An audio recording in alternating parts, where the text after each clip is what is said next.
Hey, Mark here. I have an awesome giveaway for you. I have 5 Blu-ray copies of Dexter Resurrection up for grabs. If you'd like a chance to win a copy, just shoot me a message and be like, hey, Mark, Dexter Resurrection is awesome. The cast is stacked. I mean, you got Kristen Ritter, Michael C. Hall, Jack Alcott, Uma Thurman, Peter Dinklage, Neil Patrick Harris, David Dastmalchian, James Remar, David Zayas, Amelia Suarez, Eric Stone Street, Eric King. I mean, used just an absurd cast, just a wonderful cast filled with excellent actors. And it put a lot of juice back into the Dexter universe. And I can't wait to see what they do next. So yeah, I have 5 Blu-rays up for grabs, and I would like for you to win one. So shoot me a message and let me know. The Bay Harbor Butcher is back. And so is your next binge. Dexter Resurrection Season 1 is now available on DVD, Blu-ray, and digital. Hello and welcome to Movies, Films, and Flicks. I am Mark Hoffmeyer, and joining me, Megan Hoffmeyer. Sarah Newark, DJ Valentine, Billy Business, and Brendan Peters. This is Andy Boentes. This is Nathan Leahy. It's David Cross. It's Jake Fluid. Norbert Morvan. It's Lisa Leahy. Joey Lewandowski. John Levingood. Professor Mike Dillon. Nick Riak. Niall Moore. Adam Youngblood Hunt. Eric Hoffmeyer. It's Johnny Nunn. Hello and welcome to Movies, Films, and Flicks. I am Mark Hoffmeyer, and joining me is someone who's currently wearing a custom face mask cut from the face of the person who played Leatherface. It's Lisa Leahy. I'm telling you, there's the best. They talk about Korean skincare on TikTok. This is the best skincare. Like you Actual need to skin. keep. Yes, I mean, obviously, I mean, if you need your skin to look good, you moisturize it with other skin. I mean, what's gonna prepare your skin better than actual skin? Yeah, and it protects your skin because you have skin over the skin. This is what I'm saying. And the eye holes and no holes, like nose holes, they let your face breathe. So it's not like a crazy mask. I mean, you got pores, everything is taken care of, like this is the skincare we need to be following, but I don't use TikTok, so nobody knows. And just so everyone knows, Lisa is currently hiding out from the police. So who? You what? I should turn off my Miss A, as we call her, so she can't spy on me. Well, hey, thank you for joining me on this really ambitious episode. I'm so excited. Well, I always think, hey, this will be fun. And then I realize how much work goes into it. Like you realize what you've done to yourself? Like one time, Nick Rehack and I were like, hey, let's do a draft where we draft the songs from the Tron Legacy and Purple Rain soundtracks. Yeah. And then it's like, well, you have to research every single song. And then, Purple Rain is one of the greatest soundtracks of all time. So you need to know the story behind every single one of those. And I was a wreck after researching it because you just go into this. But this one, I've seen all these movies before. I've actually done a lot of like videos for them or articles about them. So I had the data, but going back and pulling all this and like thinking through our categories, and it's a remake matchup, I would say, or remake or reboot matchup. 2000s. We're kind of cheating because 2010 movies in here, but it started filming in 09. In the 2000s, yeah, exactly. And so today, here's what we're doing, Lisa. We have the Texas Chainsaw Massacre 2003 versus Halloween 2007. Okay. Versus Friday the 13th 2009. Yes. Versus A Nightmare on Elm Street 2010. Yes. All 4 directed by people who started off directing music videos, coincidentally. That makes sense. Which I kind of like. Rob Zombie, before he was doing House of a Thousand Corpses, Devil's Rejects, he was doing music videos. Samuel he was Byer, doing music. Yeah. I mean, White Zombie, himself. yeah. More human than human. This is what I'm saying. Yes. My Dragula. That's another good song. Actually, my brother bought that CD, and then my mom discovered it, and then I don't think we thought your brother was a Satanist. Yeah. No, then we just listened to it, but okay. I don't think it was that big of an issue. But It's like good. Dragula was on there, and no, that was Living Dead Girl was on that. Living Dead Girl's another good one. And then I went to my first ever concert was like Power Man 5000. And I think isn't he Rob Zombie's? No, well, nephew? he's like a protege. Yeah. Yeah, protege. So yeah, interesting. Oh, when worlds collide. And like, are you ready? Oh Let's go. God. So then we had I love director this song. Samuel Byer. He started with Green Day, Blink-182, Marilyn Manson. This is my era. Yeah, no, really, it is. We grew up like with all these videos, all these artists, CDs, cassettes, MTV. Yes. And then we had Marcus Nispel, who did Spice Girls, Bryan Adams, Fugees. Ugh. Well, So Fuji's okay. I'm not yeah. sure about the other two. So we have a bunch of people who started off in music videos. Nispel was making his feature film debut. Samuel Bayer was making his feature film debut, and Rob Zombie had made films before this. So he was technically he hadn't made the most videos. That goes to Nispel, but he was technically the like most. He had a hit under his belt with Devil's Rejects, which is a legitimately good movie. So Sure. we have these 4 remakes coming out. I'm kind of obsessed with this because in '99 there was what man, Sam Raimi's company, they released The Haunting, and no, that was maybe Warner Brothers. So Well, that one was and crap. But then you have the Dark Castle movies that yeah, came out for the Dark 13 Castle Ghosts movie. and House on Haunted Hill. So those were fun remakes, and then you Loved. had The Ring coming out. You had Grudge, and Mhm. remakes were doing well. But when Texas Chainsaw Massacre came out in 2003, it kind of kicked the door in. So I think momentum was there. Right. Momentum was there. There were remakes before this. I understand that. Well, But this is when they went after one of the big ones. exactly. They You went like went after something hugely iconic. hugely iconic. And in '03, and it made bank. It made a lot of money. It made, Yes. for what, $19 million, it pulled in 93 million. It did Mhm. well. Oh no, I'm sorry. I'm looking at Friday the 13th. It had a it made $108 million on a $9.5 million budget, Texas Mhm. Chainsaw Massacre. And it really did. It kicked the doors open for Lisa and I to watch an incredible amount of crappy remakes that some were good, some were bad. Dawn of the Dead's great. Fright Night's Well, good, but then there's just a oh, I bunch of loved poop. Dawn of the Dead. Well, here's the thing. I realize as you're introducing everything that I was a bit of an overachiever. Now, the fun part is that I'm also a procrastinator. Hmm. So I have watched nothing until Saturday, like 2 days ago. Today it's Monday, we're talking, but I started nothing until Saturday. I watched all 8 movies. I watched the Whoa. original and the remake. Yes. And so it's funny because I went back to my Letterboxd and I watched more movies in the past 2 days than I like. That's as many movies as I watched in the entire month of July, apparently. You're putting the work. Thank goodness for summer when you're a teacher, right? And This is what I'm saying. thank you for putting the work in, because that's amazing. I mean, 'Cause- between that and the books that I read, because my computer, my gaming PC was broken. And this is a long story I'm not going to bore you with, but basically it was out of service for a month. So I had no gaming for a month, which meant that I watched a lot of movies and did a lot of books. But I have 12 pages of notes for today. and listen, the remake we're not going to say that this is cynical, because Hollywood follows waves, right?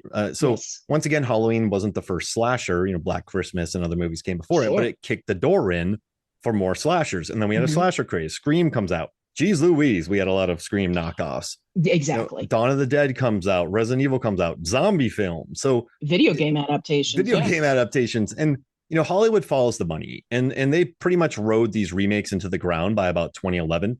I do Mhm. think Fright Night and Crazies are really good remakes, and they were kind of Mhm. towards the end of it, and they got a little ignored. Yes. But I think they sort of ran their course there. Then we switched into the kind of Insidious Blumhouse type world. But if you were Right. around in the 2000s and you were going to movies, you watched a lot of horror remakes. A lot of horror remakes, absolutely. And the reason I picked these 4, there's other big remakes, but I mean, this is Texas Chainsaw Massacre, Nightmare on Elm Street, Yes. Halloween, and Friday the 13th. I mean, Yes. these are iconic films.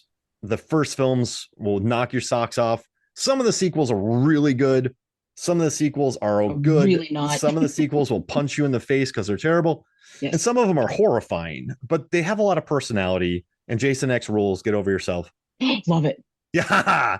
But also watching these, I just want to know, I want to do like a grudge match. I wanted Mhm. to figure out which of these 4 films released between 2000 and 2003 to 2010 are the best.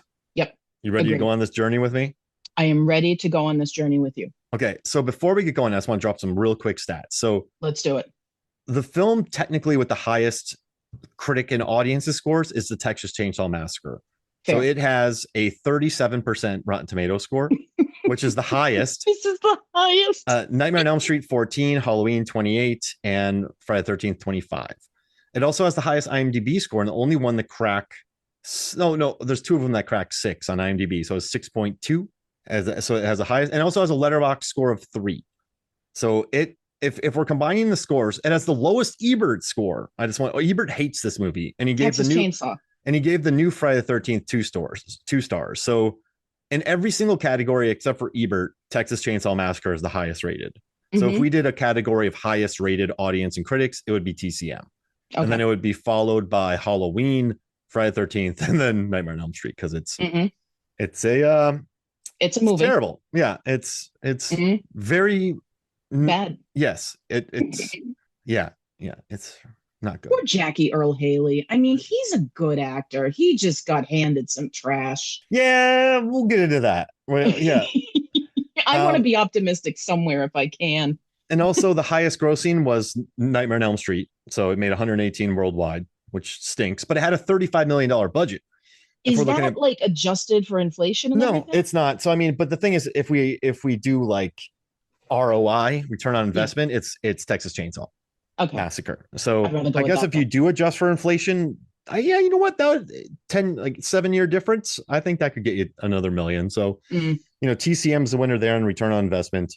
It was first. I think there was some true story.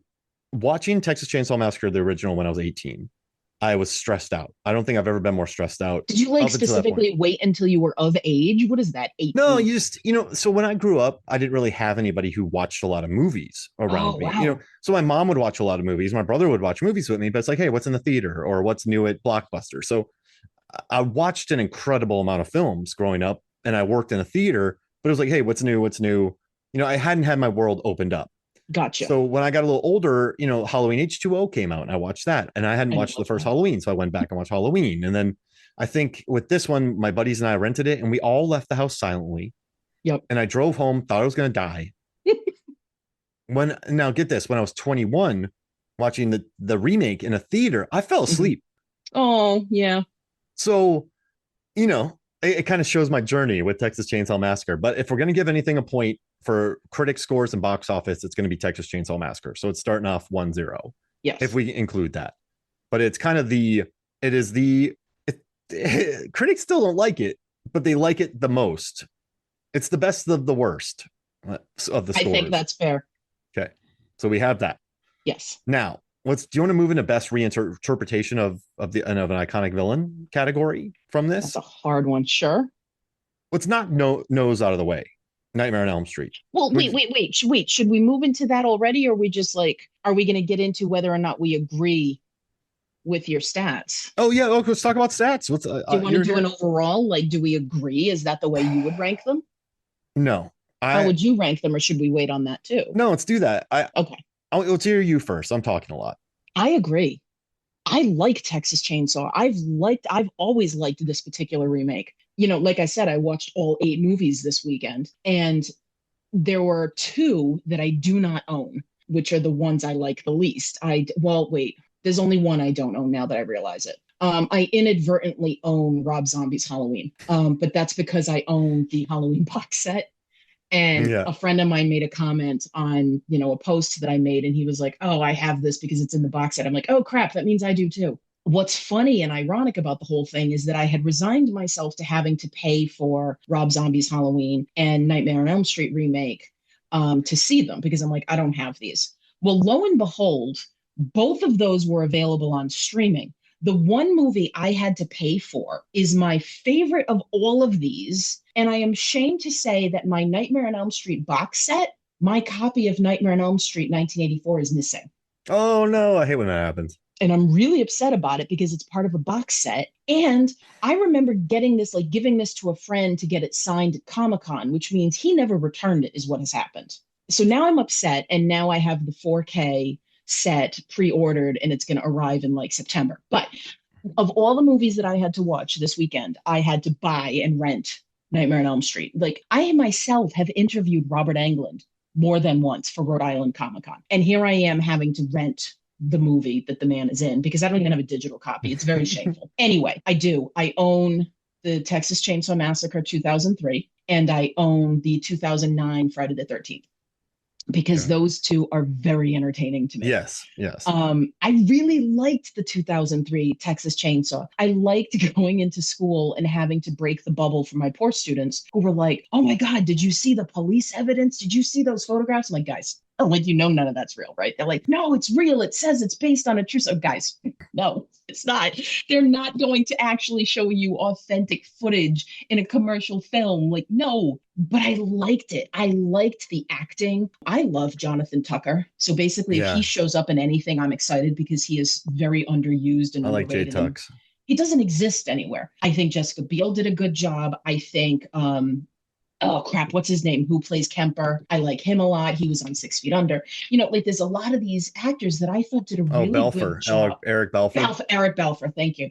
I thought they did a good job. Arlie Ermy. How do you sneeze at Arlie Ermy in this movie as the sheriff? So I agree with the stats. Like I would have been those crazy people going to see the movies upon opening, and I did. I saw all of these in the theater. I really dislike Rob Zombie as a director in general. Sure, The Devil's Rejects is the best of his movies, but it's still not for me. I think a lot of his work hinges on how good Sid Haig is. I think Rob Zombie's movies are basically categorized by, hey, guess what? My wife is hot. Because every movie she's in, there's a scene or three about, hey, did you know my wife is hot? Let me show you. I think his H2 is the single worst movie I've ever seen. Oh, wow. I have opinions. I will say, well, I don't like H2 because he has to define his imagery before the movie begins. And if you have to do that, then you didn't make the movie well. Like if the imagery doesn't come across and you have to define it before we watch it, you did something wrong. But back to this one, 2007. I was angry about it. I didn't like it. Here we can slide into our reinterpretation of the iconic villain because what I really, really, really don't like about Rob Zombie's Michael Myers is that he takes John Carpenter's character, a 6-year-old boy who was nothing but blackness and evil behind the eyes, who kills his sister for no reason. We have no idea what motivates him. And Rob Zombie makes him a victim of a bad home life and victim of childhood bullying. Let's take every cliche there is and make the most iconic villain who's scary because you don't know why. And we're going to give him the same rationale that we've given everybody else. And we're going to lower him and level the playing field. And it made me mad. What's your ranking? 1, 2, 3, 4. In which? Best interpretation? No, just these movies. Well, how would you rank them? Texas Chainsaw is number 1. Friday the 13th is number 2. Halloween would be number 3. I did see some value in it rewatching it this weekend. And Nightmare on Elm Street is number 53. Yeah. So for me, number 53 is Nose because it's just completely. It's so bad. It's so bad. It's so bad. It's insultingly bad. Yeah. And then I'll go number 3. I will do TCM, Texas Chainsaw Massacre, because watching it again, I remember why I fell asleep the first time watching it because it doesn't have any momentum. So they're driving and then they go to a shop and then they go to a place and then they stop and they hang out and then they go to a place and then something happens and they go back to a place and then they go to a tea place and then they go to another place. And it's just, and then a guy gets stabbed 50 times on a hook. And then they go to a place, they go to another place, and there's no dinner scene. I know they didn't want to tackle the dinner scene, right? But what made the first one work is the characterization of them, the insanity of it, the torture of it, the psychological elements of it. This one missed all that and just went for violence. And yes, Arlie Ermey's great. Jessica Biel, despite being objectified beyond belief, even though it's all horror movie does, yes, she's good. I like the performances in it, but it's just such like they'll go to a scene and then it's just Leatherface knitting. Not or like sewing together a face, and it's just there's no momentum there. That part, I thought that was good. I just think it lacks momentum, and there's no sticking like poking scene. There's no, it just doesn't. There's really no story there actually. So I took that there, even though there's a lot of technical stuff to like, but I have a hard time thinking that a Texas Chainsaw Massacre needs technical stuff. Like now they did shoot in July in Texas, and like the original Leatherface guy got heat stroke, and so I like that they did that. And I like that the budget's like that they damaged him. Well, yeah, like don't shoot it in Vancouver. Like I love Vancouver, but don't shoot it in November in Vancouver, right? Make it authentic. Yeah, exactly. And then this is tough because like Rob Zombie's Halloween is like deplorable. The director's cut, if I'm talking about the theatrical, the director's cut has this rape scene that I hate. Ooh. And it's just a long rape scene, and this one's just nasty. William Forsythe is just swearing. It's gross. But like what I like about it is Rob Zombie was like, hey, go remake Halloween. He talked to Carpenter. Carpenter was cool. and he went and made Rob Zombie's Halloween. I kind of think it's a remake by dimension, but I like that Rob Zombie went and made Rob Zombie's Halloween. And I think that was an interesting choice. So no matter how many people hate it, I think it has a lot more of a personality and a style to it than TCM or Friday the 13th. I would agree there. And then with Friday the 13th, it's just stupid. And I love it. Like it's like, I know Michael Bay watched it and was like, there's way too much nudity and sex. I hate this. But if you I want to see that version, because the version that we have. Yeah, it's not crazy. Show me the version with two. And why is Michael Bay, the man who does like Summer, but he's saying this too much? Exactly. What? And he hasn't watched the early nose, right? He hasn't watched 2, 3, 4, 5. I mean, those are some smutty.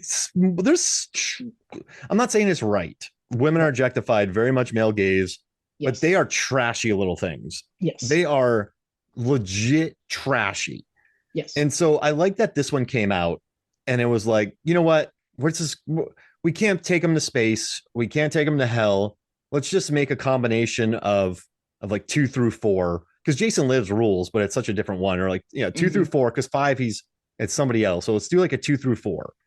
And I think they succeeded in making another trashy 2009 film. And I think some of the characters are pretty funny. The characters, and I think that's a lot of it. I think the fact that you've got characters that you actually, what categorizes most Friday the 13th films is that you're not there for the characters, you're there for Jason. Yep. And so who cares who he kills and how? Here you actually have characters you're like, oh no, don't go after him. I like him. Yeah, Chewie's like, cool. Yeah. Oh my God, justice for Chewie. And actually Aaron Yu is in Nightmare on Elm Street as well. And then the kid, let's see, who was the other kid that got killed? The boyfriend of Whitney. He gets killed in Halloween. Oh, Nick Manel. Oh, I missed him. Yeah, so he got killed in this one and the other Halloween. So we have some fun things that tie it together. And you had the fact that Scout Taylor Compton. I don't like her either, by the way. She auditioned for the part of Jenna. In Friday the 13th. So she could have been in 2 of them. I like that. And I do think Panabaker, and I like Panabaker and Padalecki. Jeez Louise, y'all. Really. But they're wet noodles in this one. There's really nothing to them in here. But then you have Jared Padalecki is like eye candy. I mean, you got to give the girls something. Put a tight shirt on them, let people fawn. Like I'm okay with that. Like Travis Van Winkle's hilarious. Trent, like that's an outside game. Like he's just so dumb. He's an idiot. Yeah, and he's just like perfect nipple placement. You're like, what? Stupendous. And like even the idiots in the beginning, they're just it's. I'm not like applauding it, but it's so gleefully stupid. And that's it. Yeah, that prologue is amazing. And I like the main thing I do like is that it's like, listen, we're not gonna. Like Nightmare on Elm Street, they're like, oh, we're not going to make him funny. We're going to make him nasty. And it's like, ugh. And when we talked about Speak No Evil, that remake, go listen to the episode. But as soon as they started the remake, well, we can't do that. We got to do this. Like, I never think that's a good start for a remake. And so this one, they're like, listen, we're making a Friday the 13th film that harkens back to 2 through 4, and we're going to go for it. And so if I'm going to put if I had to watch, according to watchability, I'm going to say the Friday the 13th remake, because there's at least some fun to be had. I don't want to rewatch Halloween 2007, but I do think it has the most distinct voice and style, and it makes you want to take a shower. It doesn't make you fall asleep. So I got to put it ahead of the other 2. So those are my rankings. That makes sense. Yeah, you're right. It does have its own style. It definitely is of the 4 where a director said, I'm going to do this. I'm a fan of the original. And you can tell by the way he works in a number of different Easter eggs. Like his Michael Myers' mother dances at like the Red Horse Inn, which is the matchbook that the nurse uses in 1978.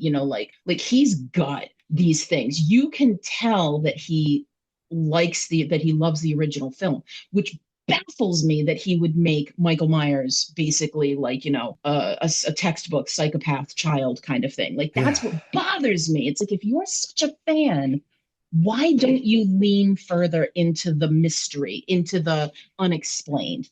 But he doesn't. How many F-bombs do you think it has? Do you have that number? I don't know. 96.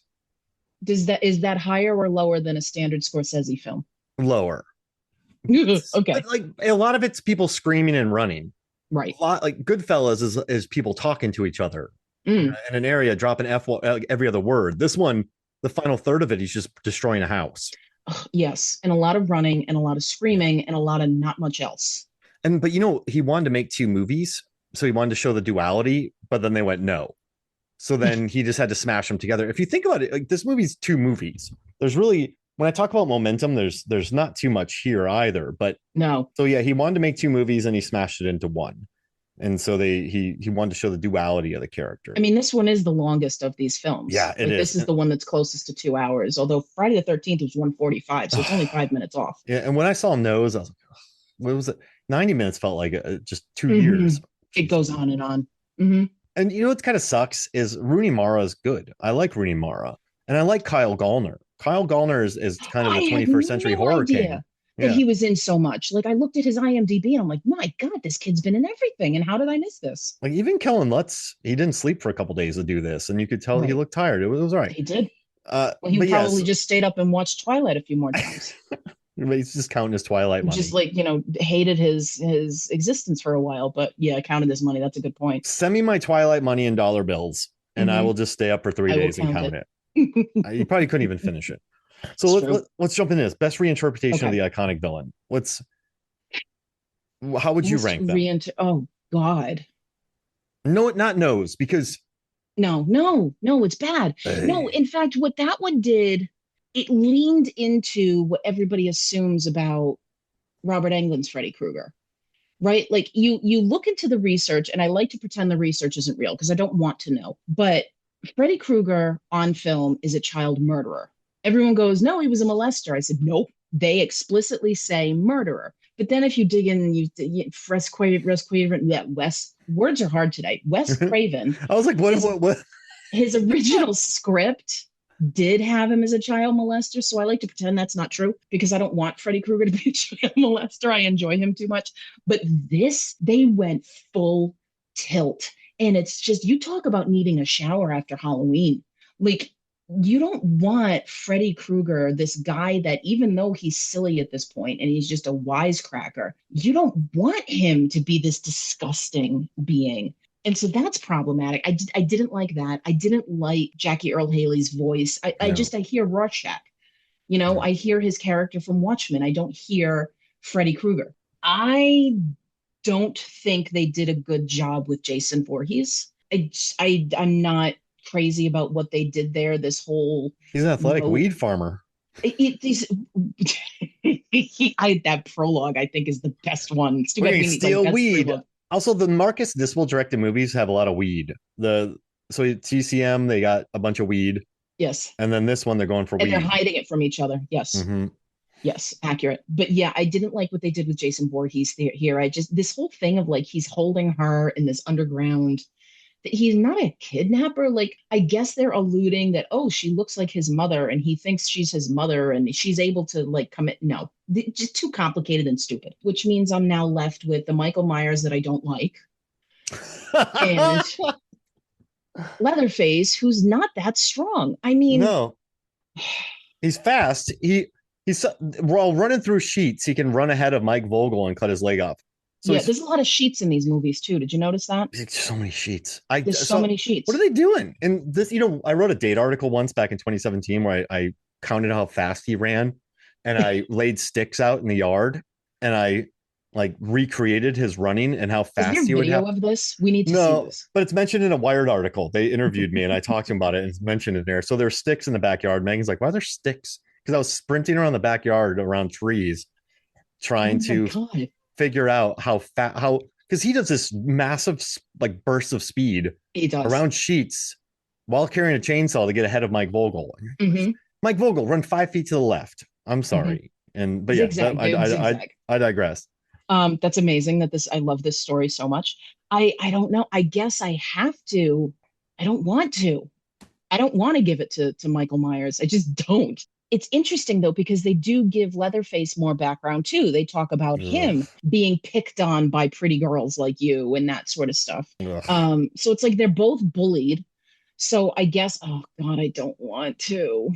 I don't like the I'm really struggling. I'm gonna say Rob Zombies, but I'm doing it under duress because I'm Oh, doing it under duress because there's too many. The problem is none of these are good. no, None no. of them are reinterpretations are good, frankly, because you have Halloween, you're holding on to this crap that Laurie Strode is his sister, Yeah, which is dumb. And then we're going into the Michael Myers, like, abused animals as a little kid, and his, home situation was really bad. And oh, he was bullied as a kid. And it's every cliche ever. Whereas at least Leatherface is sort of like doing his own thing. Like I like that he's artistic and crafty. yeah, just sewing. I love that moment Yeah, when he's killing Pepper and he turns to look at Jessica Biel's Erin and he's wearing Kemper's face. yeah. Like that's all right. So here's what I'm going to And do. when he chases her, he puts Best, the water on her white t-shirt. He doesn't have to put the water on at all, but he then he knows his does. So then audience. Jessica Biel's shirt gets wet. Like he's So so what I'm gonna do is I'm gonna shut up because people are yelling at me right now. They're yelling at their AirPods and going, just make a damn decision. So here's what I'm gonna do. My favorite is gonna be Leatherface. The actual best one, logically, I'm gonna give to Rob Zombie. and I like the size of Tyler Mane Yes, as when he escapes, just the size of him. yes. I I can't like believe he that. killed Danny Trejo. Come Yeah, that was on. brutal too. And He was I good thought to that him. was a good touch. And I do think they relied a little bit too much on house reconstruction or house construction or house Yes. demolishing. But threatening wise, big wise. I mean, this is a large, lumbering Hmm. man. And I know Big that's not dude. what the shape was, but I think it's an interesting reinterpretation. Nose, get out of here. You suck. Oh God, it's awful. Leatherface, man, Leatherface had so much personality in the original and was just, and maybe I know Gunnar Hansen and Andrew Bianarski, who played it this time, had some beef on set, but I didn't really like the physicality of Leatherface in this one either. Fair. I do like that he's good at crafts. I like that. I like the mask, but for me, I like Weed Farmer Jason because he's the crossbows, the axe throwing, the like this is a guy who just. But what's interesting? He just wants to do his own thing. Yeah. I don't think anybody would die if they just let him be, and I don't know if I like that a lot. But I do like that Yeah, he can nail a dude with an arrow from 50 yards away in a moving boat. it's true. He can throw an axe perfectly into someone's back. Like I Well, find he that to be quite baits them interesting. too. Yeah, This is baits the him. first Jason Voorhees who's like, I'm gonna leave your friend out here and you're gonna come out and get him, and then I can get you. And the sleeping bag kill is crazy. And Oh my God. That's the other thing. That's the other thing of why this movie is it should be higher ranked. Like they found a way to make the sleeping bag kill yeah. from what is it, Jason Lives And then to Jason X again, just to have fun with it. yes, like to take, I mean, everybody remembers Jason's best kill is this idea of like taking her in the sleeping bag and whacking her against a tree. Now we're going to take that sleeping bag or tent or whatever it is, and we're going to string her up over the fire. That was crazy. Yeah, I like that. But I See, it's hard. no nose TCM. I'll go with Halloween too, because I think the kid was wearing masks. He had an evil in him before this relationship. Mhm. His bad childhood. But I think when he kicks on in the second half, it's a force and you feel it. It's just a big, strong, horrible human. And I think Yeah. that's probably the best reinterpretation. I So like this idea that he's obsessed with masks yeah, and that he's got so many of them and that he's drawing his personality from the masks. I kind of like that concept because that's a thing. Like mm-hmm. that's a thing in theater. That's a thing in various cultures. This idea that the mask itself is an entity, and so I kind of like that as opposed to just like the person underneath being sort of own, not like represented by the mask. So, for example, like Jason puts on a sack mask versus a goalie mask. He's still the same dude. And Yeah. then I would argue that Michael Myers 1978 is the same dude with the mask without the mask. But here, this Michael Myers is gaining something, I think, from the masks that he chooses and that he makes. Wow. We made the right choice. I think so, even though I hate it. And then I gotta be objective. we already did our ranking, so we had best film. You said your favorite is TCM, correct? Yeah.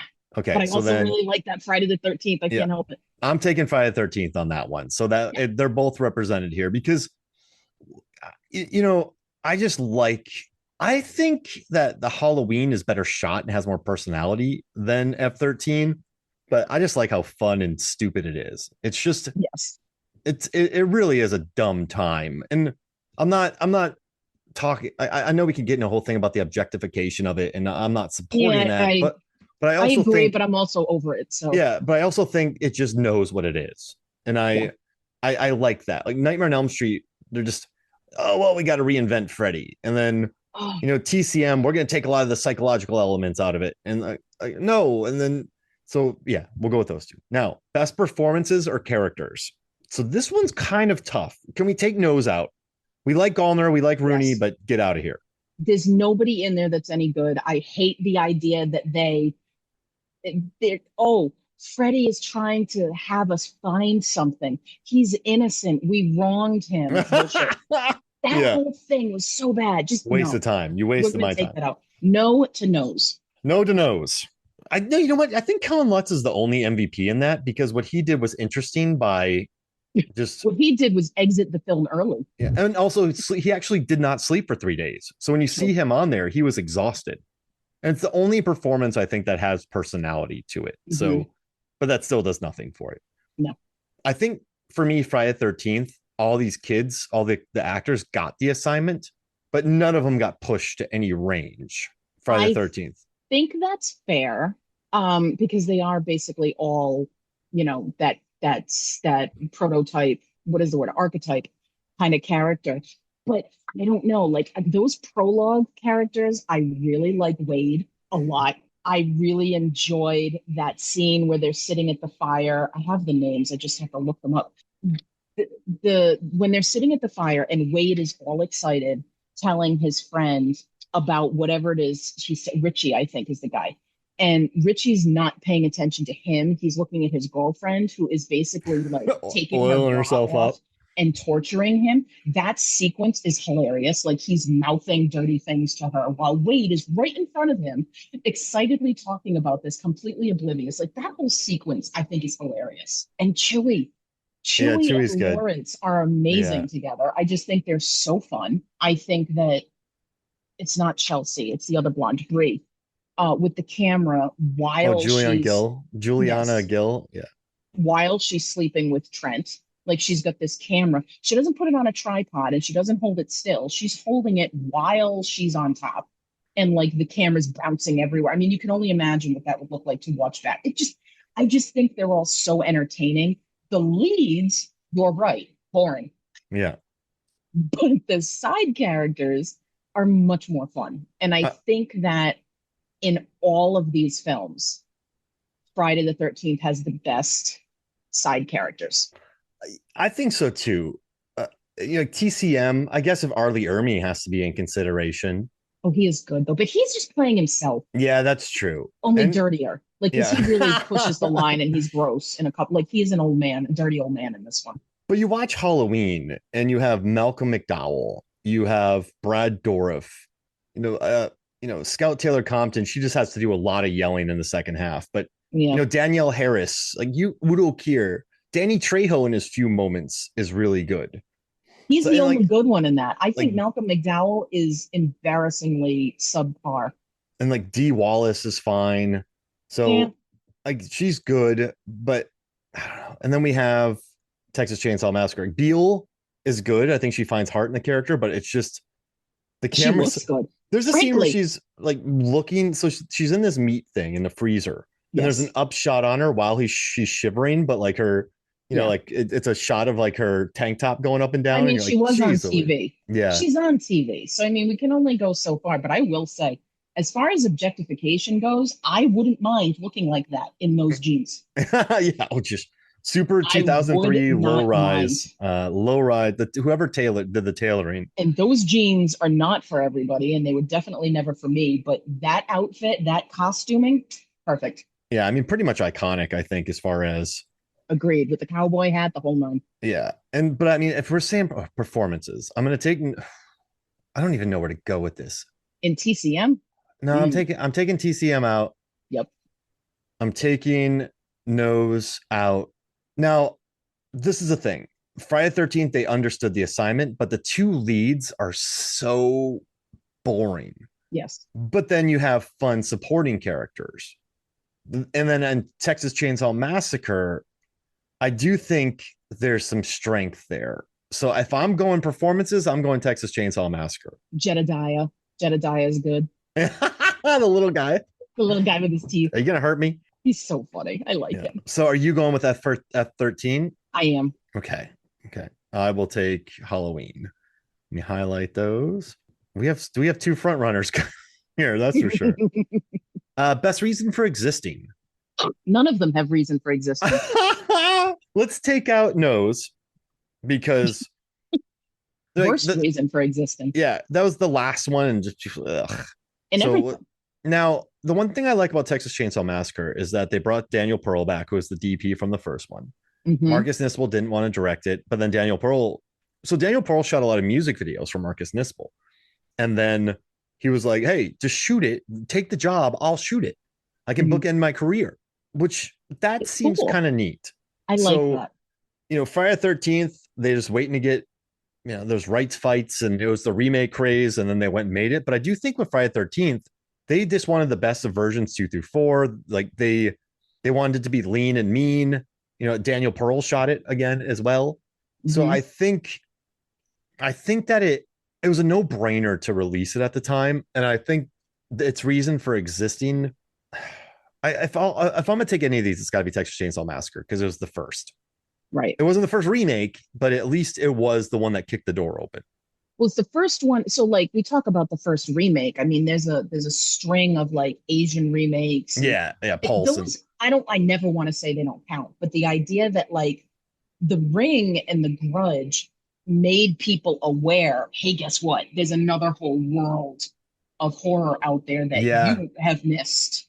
And now it's like, oh, now we see, oh my God, like the incredible things that Southeast Asia has been doing with horror. And just kind of that, you want to talk about kicking the door down because those films are incredible. But if it weren't for those remakes, that's a remake that has a reason to exist because it alerted the American audiences to, hey, guess what? You've been missing out because there's some real screwed up stuff going on over here. But as far as like Texas Chainsaw and these others, correct me on this one, I'm pretty darn sure that only Texas Chainsaw and Friday the 13th have the original filmmakers as producers. Like you have their authentic stamp of approval. I think Halloween Carpenter just wanted no part of it. He didn't. Because he was like, okay, sure, do your thing because I made my movie. Now you can go make yours. But when he saw it, he hated it. Yeah. Yep. So I think there's something to that. And Nose, get out of here. So yeah. So which one do you want to take? So what are we looking at? Reason for existing. I am gonna go with. I think what Texas Chainsaw does well is it updates it while still being respectful of the original. You can see where they've taken major steps of the original, but I think they also recognize, like you talk about the missing dinner scene, I think they recognize that they couldn't have done it possibly any better and therefore didn't even try. Yeah, no trying. They skipped the dinner scene, gave the main character more agency. And I'm good with that because I think that, I think about Gus Van Sant's Psycho. Like if you're just going to replicate a movie for the sake of, and it's god awful, don't touch movies that are already perfect. I'm not going to say any of these original films are perfect. They're excellent for what they are. But when you take a film, a scene, that dinner scene that's already done as well as it's going to be, to try and do it again is a fool's mission. Yeah. And it wouldn't have been as good. So they went a different direction. So let's give it to TCM. Thoughts? And they also shot it in July in Texas. I like that. Bless them. Yeah. Bless them for that. Okay. I also like the original they get John Larroquette back. I like that the narration in the beginning. So the narration in the original talks about these 5 youths who go through this awful thing and specify Sally and her quote invalid brother Franklin. And in the new version, they do not identify either of them. And they take Morgan, who is essentially the Franklin parallel. He doesn't appear to be Erin's brother, nor is he in a wheelchair. Yeah. It's He's like just they've there. taken that, this is going to carry a big ick, and they just took that out and said, we're not going to be able to do that in a polite, respectful way. So we're not going to, like I respect that element of taking that out of the equation. Yeah, I'm not a big fan of the final film, but I like there's an organicness to it. They Yes. tried, even though Yes. it's a cash grab. They still tried it. Platinum Oh, Dunes they're all released three cash of these grabs. Yeah. four. Like three Well, of these are from Platinum Dunes, and only Halloween is from Dimension. right. So, And frankly, Texas Chainsaw is the worst offender because there have been what, 3 or 4 different reboots? yeah, I yeah. mean, they're everywhere.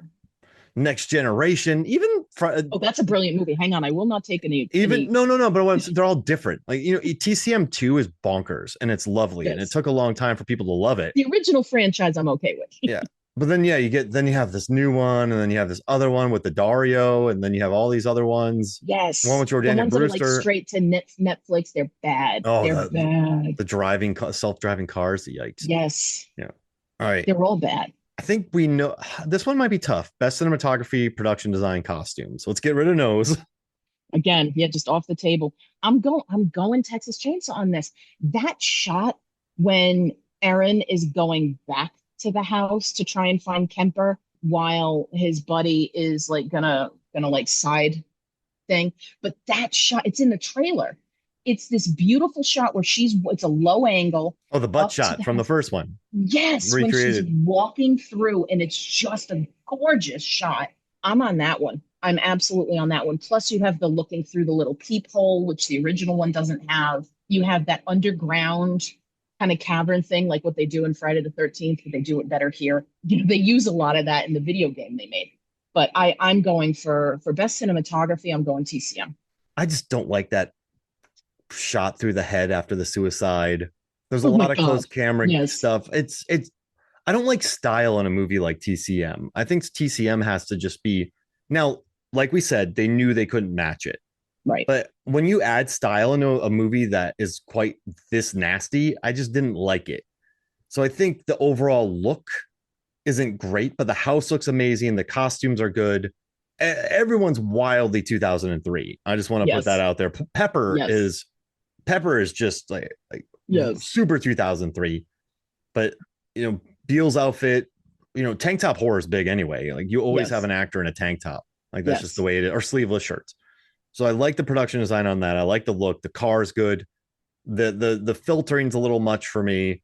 But if I'm gonna take, I like Friday the 13th. It's very economical. It knows exactly what it is. Mhm. It's like we're a Friday the 13th movie. We're not supposed to be dynamic looking. We are just No. supposed to be showing the kills. But once again, I gotta go with Halloween because I just want to take a shower in that kitchen when William Forsythe is sitting in there just looking horrible. Mhm.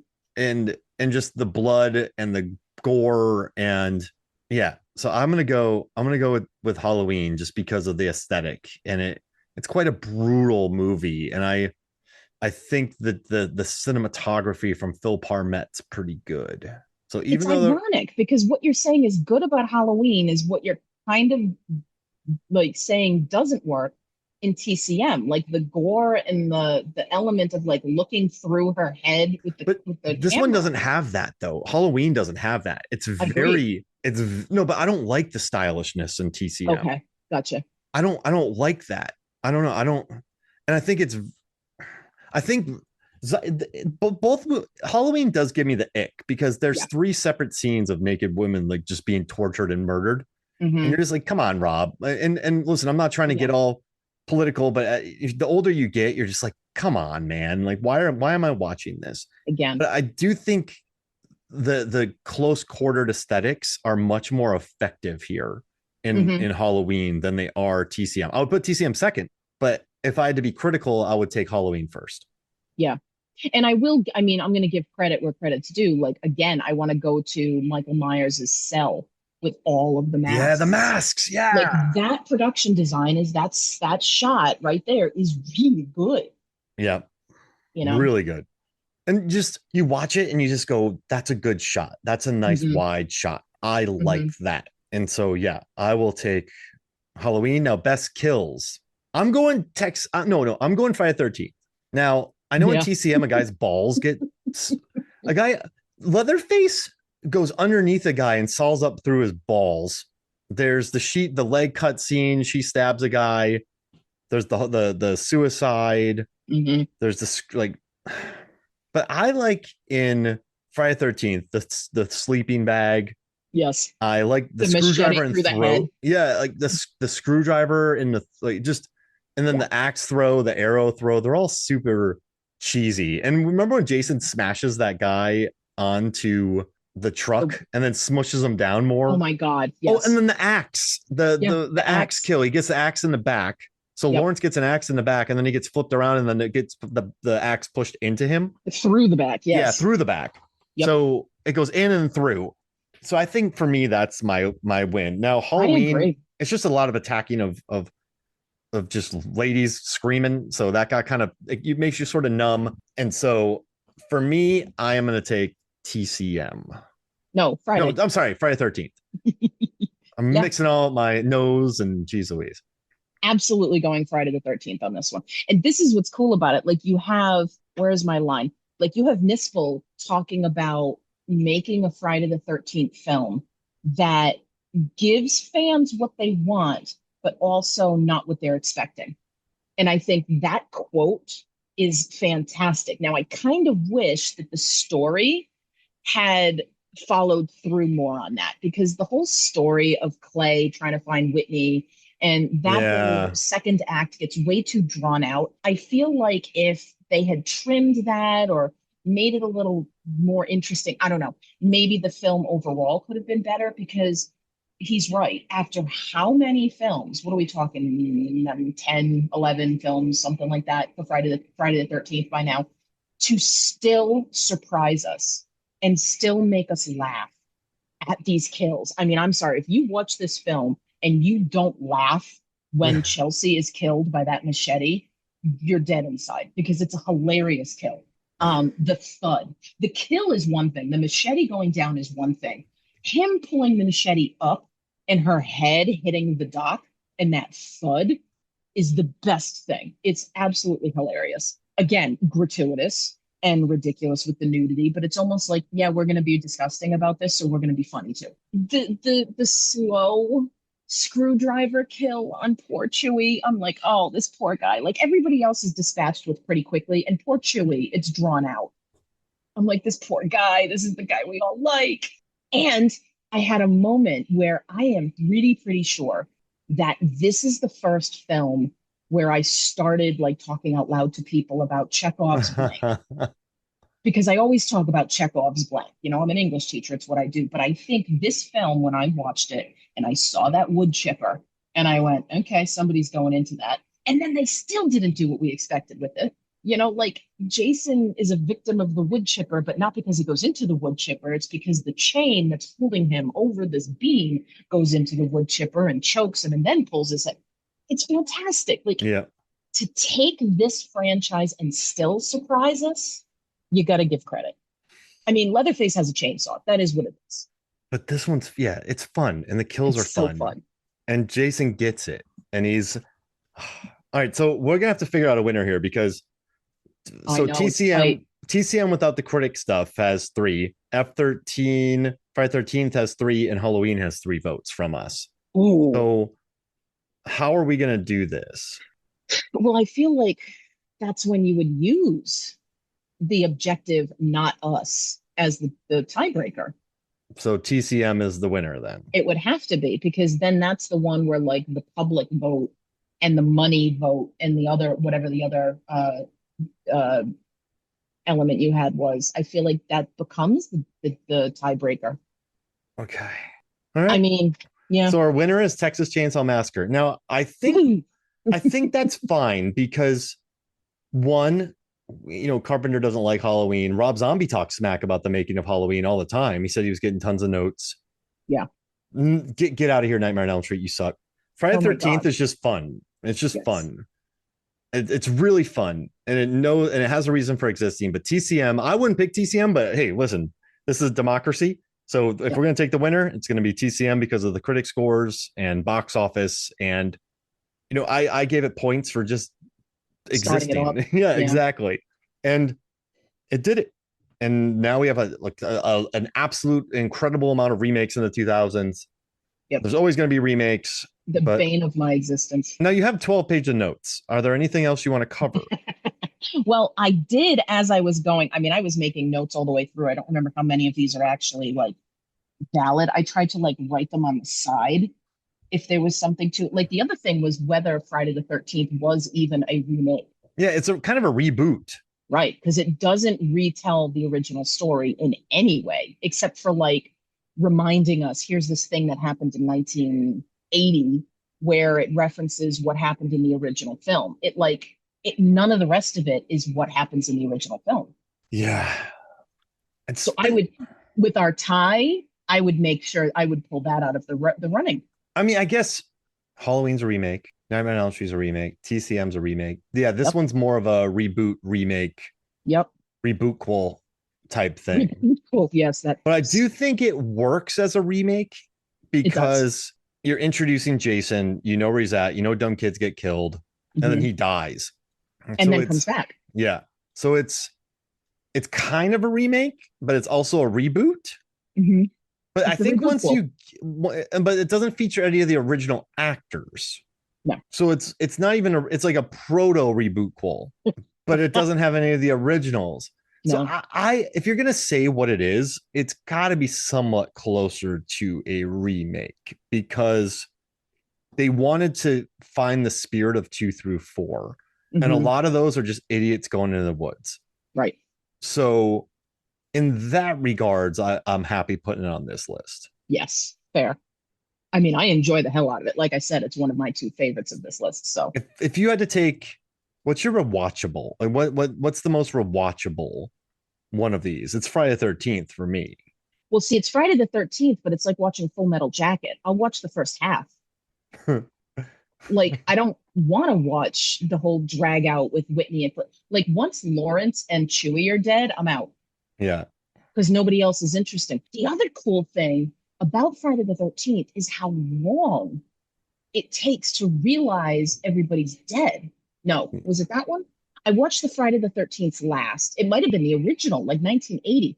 It took forever for them to actually, like, for the character, like the final girl, to find out, oh my God, everybody's dead.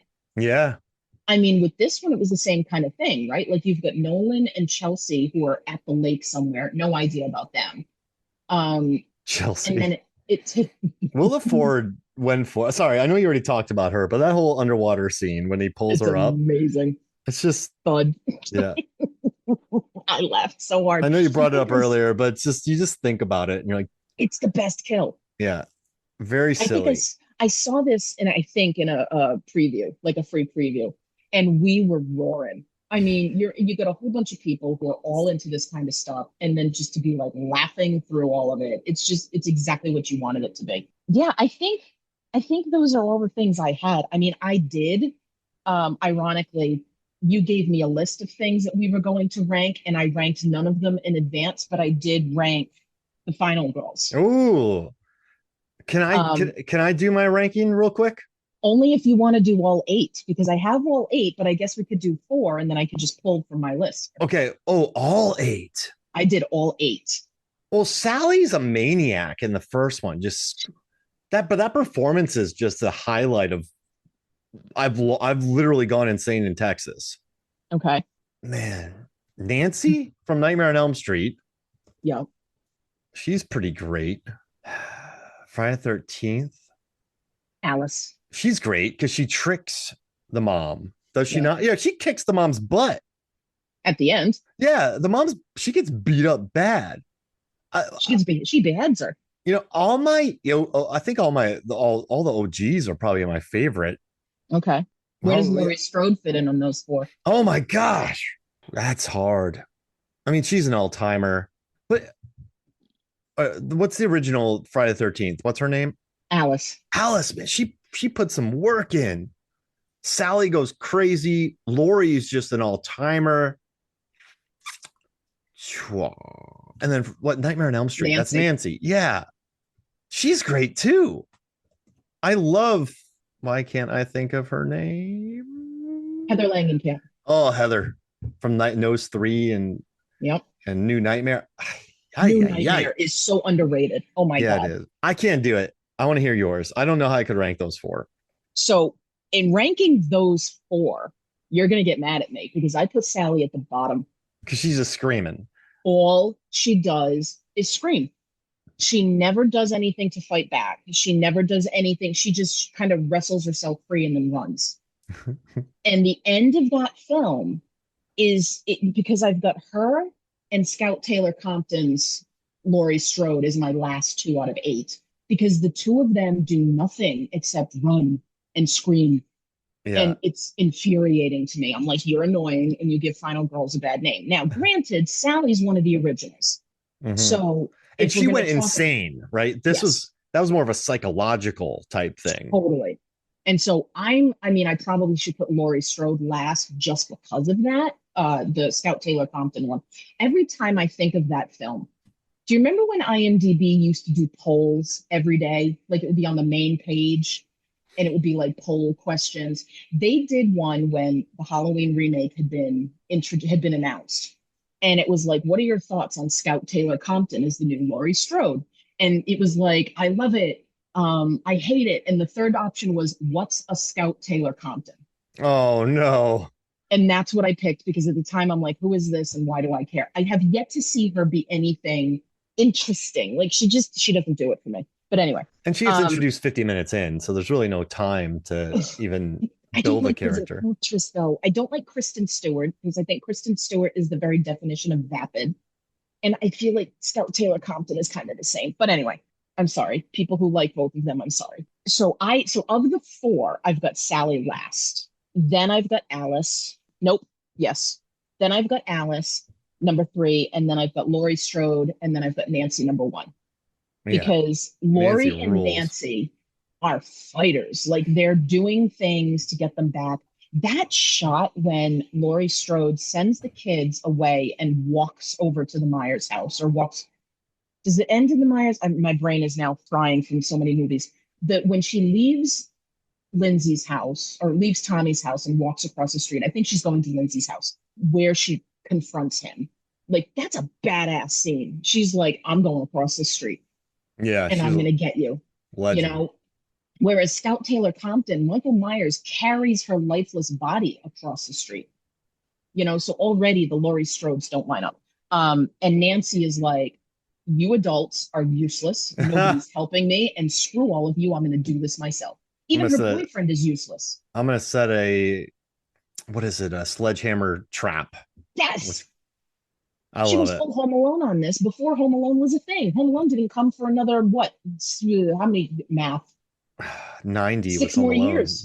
Another 6 more years. Yeah. So, yeah. So what's interesting Alice takes it to Miss Voorhees, though. I like that Alice. She finds some depth there. She does. And she womps on that woman pretty hard. But so not until the very, very end. I like that though. So, but I wouldn't put her ahead of Laurie or Nancy, but I do love me some. Alice is ahead of the new crop for sure. But I actually have 2 of them above her. Oh, well, okay. Let me guess.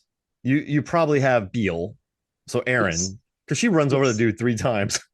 I have her over Jamie Lee Curtis's Laurie Strode. I mean, she figures it out. Yep. She doesn't do the weed. She doesn't smoke the weed. She wants to help. Yep. She cuts off Leatherface's arm with a machete. She kicks some ass. Yeah. She gets put through it. And then I love that she runs over the dude 3 times. Yes. Yeah, and Erin's I put legit. Whitney over her too. I mean, Whitney figures it out as well. Whitney's got that some was fight. My move.